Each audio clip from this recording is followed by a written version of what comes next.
आपल्याला वाटतं की कॅलेंडर अगदी सरळ सोपं असतं, पण खरं तर त्यात अनेक गणितीय रहस्य दडलेली आहेत. हो ना.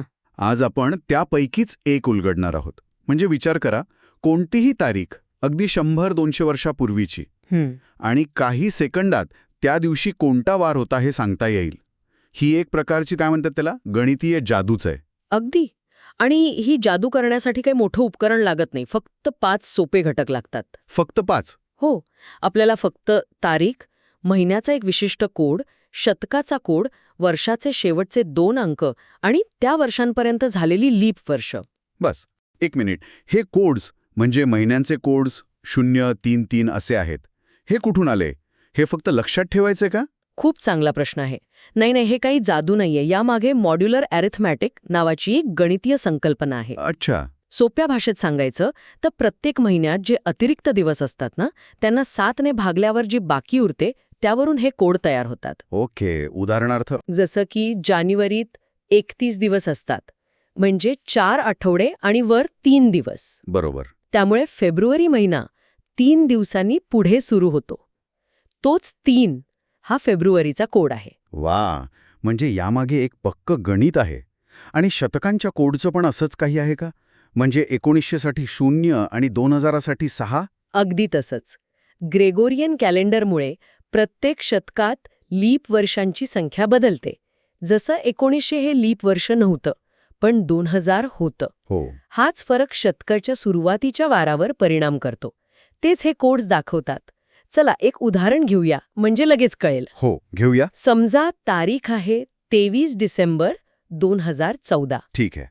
तर पहिला घटक तारीख झाली 23. बरोबर. डिसेंबरचा कोड आहे 5. 2000 हे शतक, म्हणजे त्याचा कोड 6. वर्षाचे शेवटचे 2 अंक आहेत 14. आणि 14 वर्षांमध्ये लीप वर्ष किती आली? 2014ला 4ने भागलं की भागाकार 3 येतो. म्हणजे 3 लीप वर्ष. अगदी बरोबर. आता या सगळ्यांची बेरीज करूया. 23 अधिक 5 अधिक 6 अधिक 14 अधिक 3. ही बेरीज येते 51. बरोबर. आता येतो शेवटचा आणि सगळ्यात महत्वाचा टप्पा. आलेल्या बेरजेला 7ने भागायचं. बरोबर, कारण आठवड्यात 7 दिवस असतात. अगदी. पण भागाकार महत्वाचा नाहीये. अच्छा. बाकी म्हणजे रिमाइंडर ती महत्वाची आहे. आपण 7 दिवसांच्या चक्रात काम करतोय, तर 51ला 7ने भागल्यावर बाकी किती उरते? बाकी उरते 2. बस. हीच बाकी म्हणजे आपला वार. आपण रविवारला 0 मानतो, सोमवारला 1, मंगळवारला 2. म्हणजे 2 म्हणजे मंगळवार. 23 डिसेंबर 2014ला मंगळवार होता. वा. आहे की नाही सोपं? हे खरंच खूप प्रभावी आहे. चला इतिहासात मागे जाऊया. 15 ऑगस्ट 1947 भारताचा स्वातंत्र्य दिन. नक्कीच. चला पुन्हा तेच करूया. तारीख 15, ऑगस्टचा कोड 2. बरोबर. शतक 1900, त्यामुळे कोड 0. वर्षाचे शेवटचे अंक 47. आणि 47 वर्षात लीप वर्ष. 47 भागिले 4 म्हणजे 11. आता बेरीज. 15 अधिक 2 अधिक 0 अधिक 47 अधिक 11 म्हणजे 75. आणि 75ला 7ने भागल्यावर बाकी उरते 5.0 म्हणजे रविवार. तर 5 म्हणजे शुक्रवार. वाव. म्हणजे भारताला स्वातंत्र्य शुक्रवारी मिळाला होता. अगदी. हे आपण काही सेकंदात शोधलं. ही पद्धत खरंच अविश्वसनीय आहे. हो, पण थांबा. यात एक छोटासा पण खूप महत्वाचा नियम आहे. तो विसरलात की सगळं गणित चुकू शकतं. अच्छा, तो कोणता नियम? तो लीप वर्षाशी संबंधित आहे.